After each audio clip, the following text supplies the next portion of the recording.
Hello friends, स्वागत है आप सभी का आपके अपने YouTube channel your history guide पर। तो फ्रेंड्स, आज की इस वीडियो में हम इंडियन पॉलिटी के टॉप 25 क्वेश्चन करने जा रहे हैं। दोस्तों, मैं कुल मिलाकर 50 क्वेश्चन इंडियन पॉलिटी के जो इम्पोर्टेंट हैं उन्हें करा रहा था, जिसमें से आज हमारा ये पार्ट 2 है। इससे पहले दोस्तों मैंने पार्ट 1 बनाया था जिसमें मैंने 25 क्वेश्चन कराया है। उससे आगे का आज जो 25 क्वेश्चन बचा था उसे दोस्तों मैं करा रहा हूँ। अगर आप सभी ने पार्ट 1 नहीं देखा है तो पार्ट 1 आप सभी देख लें, क्योंकि दोस्तों उसमें इम्पॉर्टेंट क्वेश्चन जो थे वो कराए गए हैं। जो आज इम्पॉर्टेंट क्वेश्चन बचे हैं उन्हें इस वीडियो में हम कवर करेंगे। चलिए पढ़ना शुरू करते हैं। आज का पहला क्वेश्चन हमारा है, निम्नलिखित में से कौन से ग्राम न्यायालयों की स्थापना के कारण थे? क्या गरीबी और वंचितों की न्याय तक पहुंच के लिए ग्राम न्यायालयों की स्थापना की गई, या फिर भारत के विधि आयोग ने ग्राम न्यायालयों पर अपनी 114वीं रिपोर्ट में ग्राम न्यायालयों की स्थापना का सुझाव दिया? गरीबों को न्याय उनके द्वारा गरीबों को न्याय उनके द्वार पर प्राप्त हो, इसके लिए किया गया। ये 3 कोट दिए गए हैं दोस्तों। इन 3 कोटों में से आपको चुनना है, क्या केवल फर्स्ट सही है, या फर्स्ट और सेकंड दोनों सही हैं, या दूसरा और तीसरा सही है, या पहला दूसरा और तीसरा तीनों सही हैं।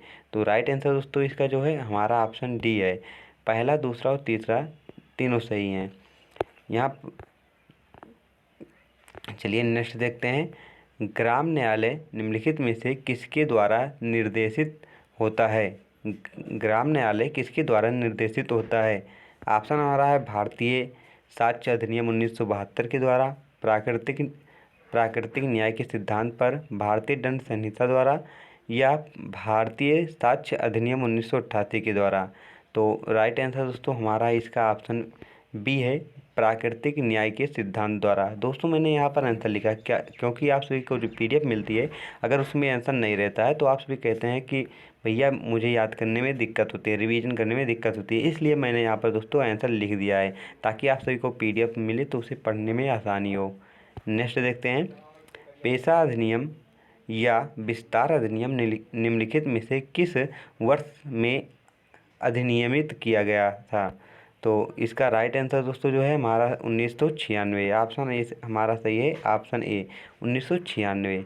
नेक्स्ट देखते हैं, अधिसूचित क्षेत्र सीमित द्वारा दोस्तों अनुसूचित क्षेत्र समिति द्वारा किस प्रकार के क्षेत्रों का प्रशासन किया जाता है?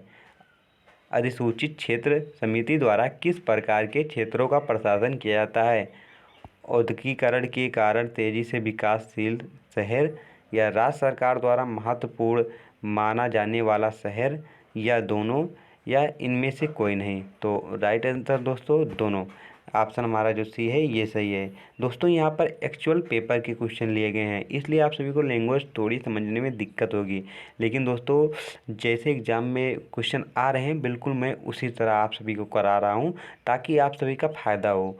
ऐसे दोस्तों आसान आसान प्रश्न लाकर करा सकते हैं जिससे आप सभी खुश होते हैं, लेकिन दोस्तों आपके एग्ज़ाम में उससे कोई फ़ायदा होने वाला नहीं है। इसलिए दोस्तों जो एग्ज़ाम में पूछा जा रहा है उससे रिलेटेड आप सभी पढ़ेंगे तो ज़्यादा आप सभी के लिए अच्छा होगा। नेक्स्ट देखते हैं, स्थानीय सरकार की केंद्रीय परिषद की स्थापना कब की गई थी? स्थानीय सरकार की केंद्रीय परिषद की स्थापना कब की गई थी? तो राइट आंसर दोस्तों हमारा ऑप्शन भी है 1954 ईस्वी में। नेक्स्ट देखते हैं, अंडमान और निकोबार द्वीप समूह किस उच्च न्यायालय के अधिकार क्षेत्र में आते हैं?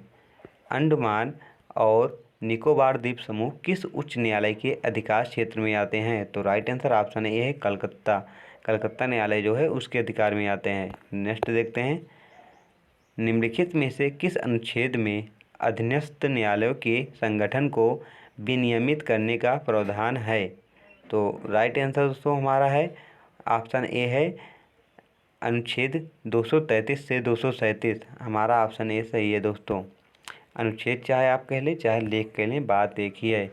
नेक्स्ट देखते हैं, कौन सा अनुच्छेद समाज के गरीब और कमज़ोर वर्गों को मुफ्त कानूनी सहायता प्रदान करता है और सभी के लिए न्याय सुनिश्चित करता है? यहाँ पर ऑप्शन आप सभी देख सकते हैं, क्या क्या दिया है। तो इसका राइट आंसर दोस्तों ऑप्शन हमारा सी है, अनुच्छेद 39A। अनुच्छेद 39A के तहत दोस्तों जो कमज़ोर और कमज़ोर लोग हैं उनके लिए कानूनी सहायता प्रदान करता है। कौन? अनुच्छेद 39A। नेक्स्ट देखते हैं, निम्नलिखित में से किस समिति के अनुसार राज्य स्तर से नीचे लोकप्रिय पर्यवेक्षण के तहत जिला विकेंद्रीकरण के लिए पहला बिंदु होना चाहिए?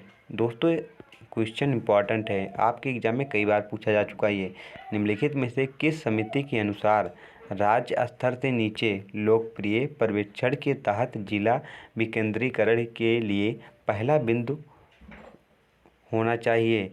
यहाँ पर आप सभी ऑप्शन देख सकते हैं, अशोक मेहता समिति, GBK राव समिति, LM सिंघवी समिति और थुंगन समिति। दोस्तों ये इम्पॉर्टेंट क्वेश्चन है, ये पंचायती व्यवस्था से संबंधित है दोस्तों, पॉलिटी का एक पार्ट है, एक चैप्टर है। तो इसका राइट आंसर दोस्तों जो है हमारा ऑप्शन ए है, अशोक मेहता समिति। नेक्स्ट क्वेश्चन देखते हैं, निम्नलिखित में से कौन से 73वें संविधान संशोधन अधिनियम 1992 के अनिवार्य प्रावधान है? किसी गांव या गांव के समूह में ग्राम सभा का आयोजन करना, ग्राम मध्यवर्ती और जिला स्तर पर पंचायतों की सभी सीटों के लिए प्रत्यक्ष चुनाव, या फिर ग्राम सभा को ग्राम स्तर पर शक्तियां और कार्य प्रदान करना। दोस्तों आप सभी यहाँ पर कोड देखें, ये कोड में आप सभी के लिए लाया हूँ दोस्तों। बिल्कुल एग्जाम में जिस प्रकार क्वेश्चन आता है वही क्वेश्चन दोस्तों मैंने यहाँ पर पुटअप किया है। कोड आप देखें, पहला सही है, पहला दूसरा सही है, पहला तीसरा सही है, या पहला दूसरा और तीसरा तीनों सही हैं। तो राइट आंसर दोस्तों यहाँ पर हमारा है ऑप्शन बी है, पहला और दूसरा सही है। पहला क्वेश्चन एक बार फिर से, पहला क्या था हमारा? पहला हमारा था किसी गांव या गांव के समूह में ग्राम सभा का आयोजन करना, ये है। और दूसरा दोस्तों क्या है? दूसरा हमारा था ग्राम मध्यवर्ती और जिला स्तर पर पंचायतों की सभी सीटों के लिए प्रत्यक्ष चुनाव। ये दोस्तों इस क्वेश्चन का आंसर था। क्वेश्चन क्या था? 73वें संविधान संशोधन अधिनियम के लिए क्या अनिवार्य प्रावधान थे? तो यही दोनों अनिवार्य प्रावधान थे। नेक्स्ट देखते हैं, सीमा शुल्क, उत्पाद शुल्क और सेवा कर अपीलीय न्यायाधिकरण का संगठन कब किया गया था? 1960 में, 1972 में, 1982 में, 1979 में। तो राइट आंसर दोस्तों हमारा क्या है? 1982 ईस्वी में। नेक्स्ट देखते हैं, नेशनल ग्रीन ट्रिब्यूनल का मुख्यालय कहाँ पर स्थित है? तो राइट आंसर दोस्तों जो है इसका है नई दिल्ली में स्थित है। नेक्स्ट देखते हैं, भारत के वित्त आयोग का गठन कौन करता है? भारत के वित्त आयोग का गठन कौन करता है? तो राइट आंसर हमारा ऑप्शन ए है, राष्ट्रपति। नेक्स्ट देखते हैं, परिसीमन आयोग द्वारा जारी किए गए आदेशों के बारे में निम्नलिखित में से कौन सा कथन सही है? उसी के लिए गठित समिति द्वारा उनकी जांच की जाती है, वे न्यायिक समीक्षा के अधीन होते हैं, वे अंतिम हैं और किसी भी अदालत में चुनौती नहीं दी जा सकती है। उपयुक्त में से कोई नहीं। तो राइट आंसर दोस्तों जो है हमारा ऑप्शन सी है, वे अंतिम हैं और किसी भी न्यायालय में चुनौती नहीं दी जा सकती है। अगर दोस्तों परिसीमन आयोग द्वारा कोई आदेश जारी कर दिया गया है तो उस आदेश के खिलाफ आप न्यायालय में चुनौती नहीं दे सकते हैं, चाहे सुप्रीम कोर्ट हो या हाई कोर्ट हो, किसी भी न्यायालय में। नेक्स्ट देखते हैं, निम्नलिखित में से किस अधिनियम के कारण राज्य सूचना आयोग का गठन हुआ था? 1905 की सूचना का अधिकार अधिनियम, 1910 की सूचना अधिकार नियम, 1912 की सूचना अधिकार नियम, या फिर ऑप्शन डी जो है 1915 की सूचना अधिकार नियम। तो राइट आंसर दोस्तों हमारा ऑप्शन ए है, हमारा ऑप्शन ए है 1905 की सूचना अधिकार अधिनियम के तहत। नेक्स्ट देखते हैं, राज्य के महाधिवक्ता को हटाने का अधिकार किसे होता है? तो राइट आंसर दोस्तों जो है हमारा राज्यपाल जो है वो राज्य के महाधिवक्ता को हटा सकते हैं। नेक्स्ट देखते हैं, निम्नलिखित में से किसे केंद्रीय साक्षरता आयुक्त को हटाने का अधिकार है? संसद को, राज्यसभा को, राष्ट्रपति को, या फिर प्रधानमंत्री को? तो राइट आंसर दोस्तों हमारा है राष्ट्रपति को। नेक्स्ट क्वेश्चन देखते हैं। निम्नलिखित में से कौन सी लोकपाल की स्वीडिश संस्था की विशेषताएं हैं? विशेषता यहाँ पर क्या क्या है? कार्यपालिका से कार्यवाही की स्वतंत्रता। और दोस्तों आगे हमारा है दूसरा ऑप्शन है हमारा दोस्तों स्वतः संज्ञान लेकर जांच शुरू करने की शक्ति, शिकायतों की निष्पक्ष और वस्तुनिष्ठ की जांच करना, उपयुक्त सभी। तो राइट आंसर दोस्तों ऑप्शन हमारा डी है, उपयुक्त सभी। ये सभी जो हैं इसकी विशेषताएं हैं। नेक्स्ट देखते हैं। किस वर्ष भारत सरकार ने शास्त्रीय भाषा नामक भाषाओं की नई श्रेणी बनाने का निर्णय लिया था? 2000 में, 2002 में, 2004 में या 2006 में? तो राइट आंसर दोस्तों जो है हमारा 2004 है। नेक्स्ट देखते हैं।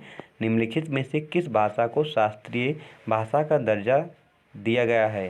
तमिल दोस्तों, संस्कृत है, कन्नड़ है, मलयालम। तो राइट आंसर दोस्तों जो है ये सभी हैं, जो चारों भाषा दी हैं इन सभी को दिया गया है। नेक्स्ट क्वेश्चन देखते हैं। एंग्लो इंडियन समुदाय के लाभ के लिए शैक्षिक अनुदान के संबंध में संविधान के किस अनुच्छेद में विशेष प्रावधान है? अनुच्छेद 335, अनुच्छेद 337, अनुच्छेद 339, अनुच्छेद 341। तो राइट आंसर दोस्तों हमारा अनुच्छेद 337 है। नेक्स्ट क्वेश्चन देखते हैं। किस वर्ष में सर्वोच्च न्यायालय ने फैसला सुनाया कि शारीरिक स्वायत्तता एक व्यक्ति के यौन अभिविन्यास के दायरे में आती है और निजता के अधिकार के अंतर्गत आती है?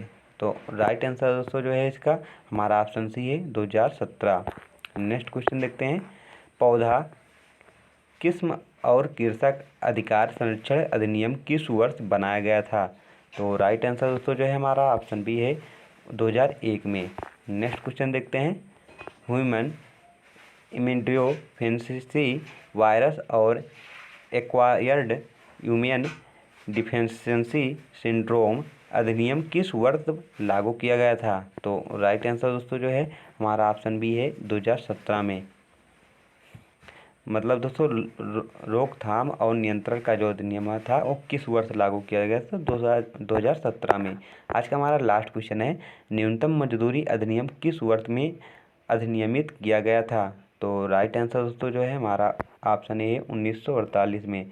दोस्तों आप सभी को क्वेश्चन कुछ डिफ़िकल्ट लग रहे होंगे क्योंकि दोस्तों ये बिल्कुल एग्जाम के क्वेश्चन लिए गए हैं। एक भी क्वेश्चन स्वतः मैंने नहीं बनाया है, इसलिए आप सभी वीडियो अगर समझ में ना आया हो तो वीडियो एक बार पुनः देखें, आपको वीडियो समझ में आने वाला ही है दोस्तों। और जिस प्रकार क्वेश्चन आ रहा है अगर आप सभी उस हिसाब से तैयारी नहीं करेंगे तो आप सभी को एग्ज़ाम में दिक्कत होगी। तो दोस्तों अगर वीडियो पसंद आया तो प्लीज़ चैनल को सब्सक्राइब जरूर करिएगा। Thank for watching this video.